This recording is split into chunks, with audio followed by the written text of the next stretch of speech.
நம்ம மனுஷங்க உருவாவதற்கு பல ஆயிரம் ஆண்டுகளுக்கு முன்னாடியே பூமியில தன்னுடைய காலடி தடத்தை பதிச்ச உயிரினங்கள் தான் டைனோசர்கள். டைனோசர்கள் எப்படி இருக்கும் அப்படிங்கறத முதல்ல நமக்கு திரை மூலமா காட்டிய திரைப்படம் ஜுராசிக் பார்க் அப்படிங்கிற ஆங்கில திரைப்படம் தான். அதுக்கப்புறமா நிறைய மக்களுக்கு டைனோசர் அப்படிங்கிற ஒரு இனம் வாழ்ந்ததை பத்தி தெரிய வந்துச்சு. அப்படியான அரிய உயிரினமான டைனோசர்கள்லயே சில வித்தியாசமான டைனோசர்கள் வாழ்ந்துச்சு அப்படின்னு இந்த வீடியோல ஃபுல்லா பார்க்கலாம். சோ அப்படி என்னதான் வாழ்ந்துச்சு அப்படிங்கறத தெளிவா சொல்றேன், வாங்க பார்க்கலாம். நம்பர் 1, அமெர்காசரஸ்.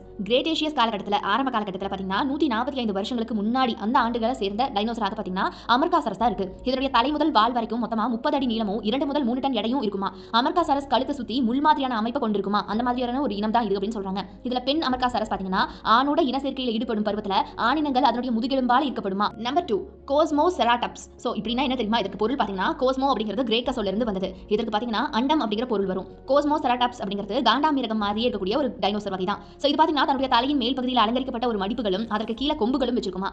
கோஸ்மோசெராடாப்ஸ் இனம் பாத்தீங்கன்னா வட அமெரிக்காவில் கிரேட்டேஷியஸ் காலகட்டத்தில் தனிமைப்படுத்தப்பட்ட தீவுல தனக்குன்னு ஒரு உலகத்தையே உருவாக்கி வாழ்ந்த ஒரு இனம் தானா இது. நம்பர் 3, நோத்ரோனிகஸ்.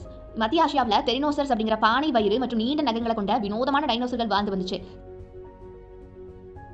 இந்த டைனோசர்களுடைய குடும்பத்தை சேர்ந்தது தான் பாத்தீங்கன்னா நோத்ரோனிகஸ் அப்படிங்கிற இந்த வகை. நோத்ரோனிகஸ் அப்படிங்கிறது டைனோசர் இனம் தான். வட அமெரிக்காவில் கண்டுபிடிக்கப்பட்ட முதல் ஆசிய வகை டைனோசராக பாத்தீங்கன்னா இது பார்க்கப்பட்டிருக்கு அன்றைய காலகட்டத்தில். அண்ட் இந்த டைனோசர்கள் அப்படின்னு சொல்றதை விட டெரினோசர்கள்னு சொல்லுவாங்க. டெரினோசர்கள் மாதிரியே நோத்ரோனிகஸும் பாத்தீங்கன்னா தாவரங்களை தான் உண்ணுமா. சோ இது பாத்தீங்கன்னா ஒரு தாவர வகை உண்ணக்கூடிய ஒரு இனம் தான். நம்பர் 4, ஸ்டைகிமோலோச். சோ ஸ்டைகிமோலோச் அப்படிங்கிறது பாத்தீங்கன்னா ஒரு கிரேக்க வார்த்தை அப்படின்னு சொல்றாங்க. இதற்கு பொருள் பாத்தீங்கன்னா நரகத்தில் இருந்து வந்த கொம்பு அரக்கன் அப்படிங்கிற பொருள் வரும்னு சொல்றாங்க.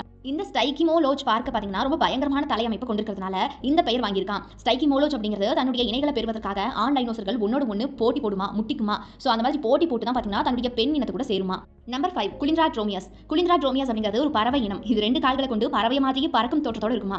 நம்பர் 6, கான்வினேட்டர். இந்த டைனோசருடைய பின்புறத்தின் மையப்பகுதி பாத்தீங்கன்னா ஒரு வித்தியாசமான முக்கோண வடிவ கூம்பா இருக்கும். அந்த கூம்பினால அதை பார்க்கிறதுக்கு ஒட்டங்க மாதிரியான ஒரு வடிவத்தை கொடுக்குமா. ரெண்டாவதா பாத்தீங்கன்னா அது குறுகிய முன் கைகளை கொண்டிருக்குமா. கான்வினேட்டருடைய இன சேர்க்கை காலகட்டத்தில் இந்த கைகள்ல வண்ணமயமான இறகுகள் முளைக்குமா. சோ இந்த ஆரம்ப காலகட்டத்தில் பாத்தீங்கன்னா கான்வினேட்டர் பாத்தீங்கன்னா பல்லியுடைய தோல் அமைப்பு பெற்றிருக்குமா.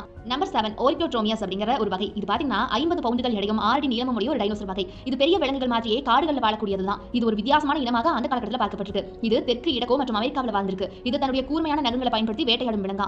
நம்பர் 8, குவான்சோசரஸ். சோ இதுக்கு இன்னொரு பேரும் இருக்கு. குவான்சோசரஸ் பினாச்சியோரெக்ஸ் அப்படின்னு சொல்லுவாங்க. அது முதலை மாதிரியான நீண்ட வாய் பகுதியை வச்சிருக்குமா. முதலை மாதிரியே சத்தத்தையும் எழுப்புமா. இன சேர்க்கை பருவத்தில் அதிக சத்தம் எழுப்பக்கூடிய ஆண் டைனோசர்கள் மேல பெண் டைனோசர்கள் அதிக விதமான ஆர்வத்தை காட்டும் அப்படின்னு சொல்றாங்க. நம்பர் 9, ரைனோரெக்ஸ். அதாவது பழைய கிரேட்டேஷியஸ் காலகட்டத்தில் வட அமெரிக்காவில் வாழ்ந்து வந்த ரைனோரெக்ஸ் இனமானது பாத்தீங்கன்னா, அதாவது இந்த இனம் பாத்தீங்கன்னா கிரிப்சரஸ் அப்படிங்கிற ஒரு இனத்தோட அதிகமான தொடர்போட இருந்து வந்துச்சான். சோ ரைனோரெக்ஸ் இனமானது பாத்தீங்கன்னா நோஸ் கிங் அப்படின்னு அழைக்கப்படுது. இது பாத்தீங்கன்னா தன்னுடைய உடம்புல நீடித்த சதை பற்றிருக்கக்கூடிய அமைப்பை வச்சிருக்குமா. உரத்த சத்தத்துடைய மூலமா மற்ற விலங்குகளுக்கு சமிகை செய்வதற்கும் எதிர்பாலின உறுப்பினர்களையும் ஈர்ப்பதற்கும் பாத்தீங்கன்னா இது பயன்படுமா. நம்பர் 10, யூதீரனஸ். இந்த யூதீரனஸ் அப்படிங்கிறது பாத்தீங்கன்னா சமீபத்துல தான் ஆசியாவில் கண்டுபிடிக்கப்பட்டிருக்கு. இது தன்னுடைய உடல்ல மொத்தமா 2 டன் அளவுக்கு இறகுகளை வச்சிருக்குமா. அதனால இது பார்க்கவே பயங்கரமான ஒரு தோற்றத்தோட இருக்குமா. இது